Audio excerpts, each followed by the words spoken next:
নমস্কার বন্ধুরা, আশা করি সবাই খুব ভালো আছেন। আজ আমি একদম একটা নতুন রেসিপি আপনাদের সাথে শেয়ার করব। আজকে বানাবো এগ চিলি। এগ চিলি একবার বানিয়ে ফেলুন, খেতে কিন্তু দারুণ হয়। একবার হলেও বাড়িতে ট্রাই করুন, দুর্দান্ত টেস্ট হয় খেতে, আর করাটাও খুব সহজ। আসুন কিভাবে আমি করছি সেই রেসিপিটাই আপনারা দেখুন। প্রথমে আমি 4টে ডিম নিয়ে নিয়েছি, আপনারা চাইলে বেশিও নিতে পারেন। একটা কাঁচের বোলের মধ্যে 4টে ডিম আমি ফাটিয়ে নিচ্ছি। এইভাবে আপনারা ফাটিয়ে নেবেন। এবারে হাফ চামচ নুন আর হাফ চামচ গোলমরিচ দিয়ে ডিমগুলো খুব ভালো করে ফাটিয়ে নেবেন। ফাটিয়ে নেওয়া হয়ে গেছে আমার, দেখুন। আপনারা চাইলে বেশি পরিমাণে ডিম নিতে পারেন। আর এদিকে এগ চিলি করতে যা যা লাগবে আমি আগেই ভালো করে ধুয়ে কেটে গুছিয়ে নিয়েছি। ক্যাপসিকাম, পেঁয়াজ, টমেটো আর আদা আর রসুন কুচি পরিমাণ মতন আপনারা নিয়ে নেবেন, যেরকম রান্না করবেন। আর এদিকে একটা বাটিতে আমি টমেটো সস, চিলি সস আর সয়া সস একসাথে মিশিয়ে নিচ্ছি।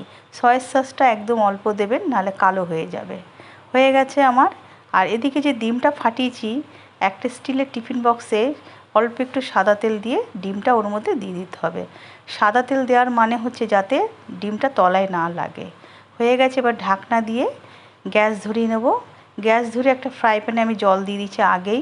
এবার টিফিন বক্সটা দিয়ে আমি একটা ঢাকনা দিয়ে 5 মিনিট ভাপে ডিমটা করে নেব।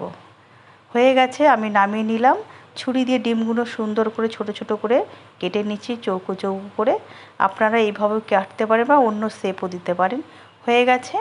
এবারে আমি একটা বাটিতে একটা ডিম ফাটিয়ে নেব আর 2 চামচ কর্নফ্লাওয়ার নেব।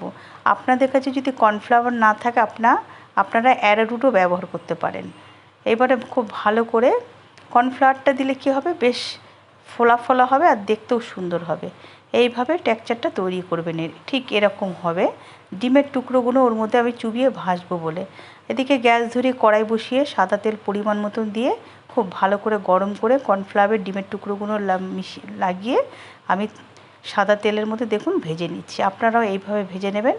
প্রত্যেকটা ডিমের টুকরো ঠিক এইভাবেই ভেজে নেবেন, তাহলে দেখতেও সুন্দর হবে আর খেতেও সুন্দর হবে। হয়ে গেছে আমার প্রায় ভাজা, দেখুন উল্টে পাল্টে আমি নিচ্ছি খুন্তি দিয়ে।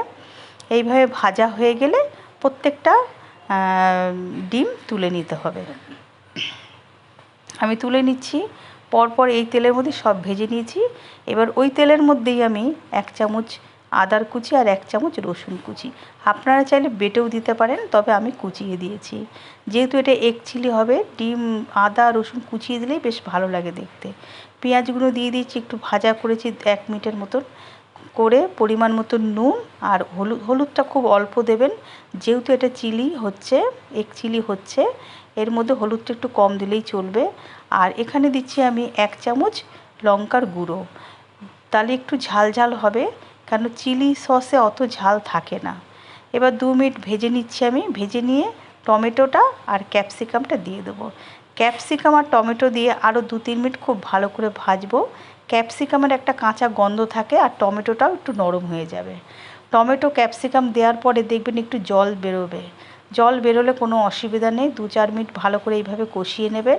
নিয়ে যে আমি সসটা বাটিতে তৈরি করেছি, সেই সসটা এবারে আমি এতে দিয়ে দিচ্ছি।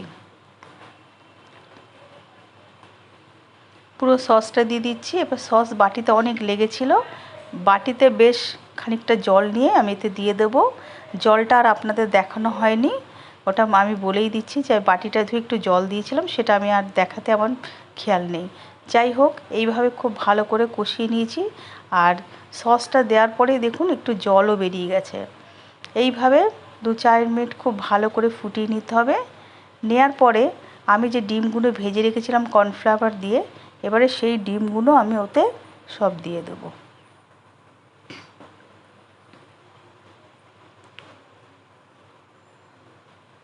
আর ডিমটা দেওয়ার আগেই 2 চামচ চিনি দেবো।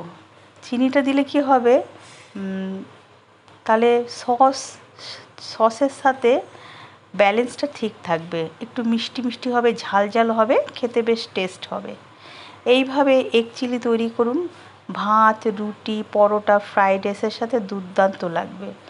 খুব সুন্দর হয় খেতে বন্ধুরা, একবার হলেও বাড়িতে ট্রাই করুন। এবার আমি যে এগ একের যে টুকরোগুলো, ডিমের যে টুকরোগুলো আমি ভেজে রেখেছিলাম সেগুলো সব দিয়ে দিচ্ছি। সেগুলো দিয়ে আমি 2 থেকে 4 মিনিট খুব ভালো করে ওর সাথে মিশিয়ে নিচ্ছি। দেখুন, আপনারা এইভাবে মিশিয়ে নেবেন। যেই ওটা দিয়েছি সঙ্গে সঙ্গে দেখবেন সসটা ওর মধ্যে সব ঢুকে গেছে। এইভাবে 2-4 মিনিট খুব ভালো করে ফুটিয়ে নিতে হবে। ফুটে গেছে। এবার আমি একটা বাটিতে 1 চামচ কর্নফ্লাওয়ার আর 2 থেকে 4 চামচ জল খুব ভালো করে গুলে নিয়েছি, এই দেখুন দিয়ে দিচ্ছি। এবার ঝোলটা আরেকটু গাঢ় গাঢ় হয়ে যাবে আর দেখতেও খুব সুন্দর হবে আর খেতেও দারুণ হবে। এইভাবে 2 থেকে 4 মিনিট আবার একটু ফুটিয়ে নেবেন। এইভাবে ফুটিয়ে নিয়েছি, প্রায় আমার হয়ে গেছে। এবার আমি নামিয়ে নেব এটা। আপনারা চাইলে ধনেপাতা দিতে পারেন, তবে আমি ধনেপাতা দিইনি, আমি এমনি নামিয়ে ফেলছি। দেখুন দারুণ এসছে কালারটা। একবার হলেও বন্ধুরা বাড়িতে ট্রাই করুন, দারুণ খেতে হয়। আর ভালো লাগলে অবশ্যই আমাকে জানাবেন। আপনাদের নামিয়ে দেখাচ্ছি কেমন হয়েছে।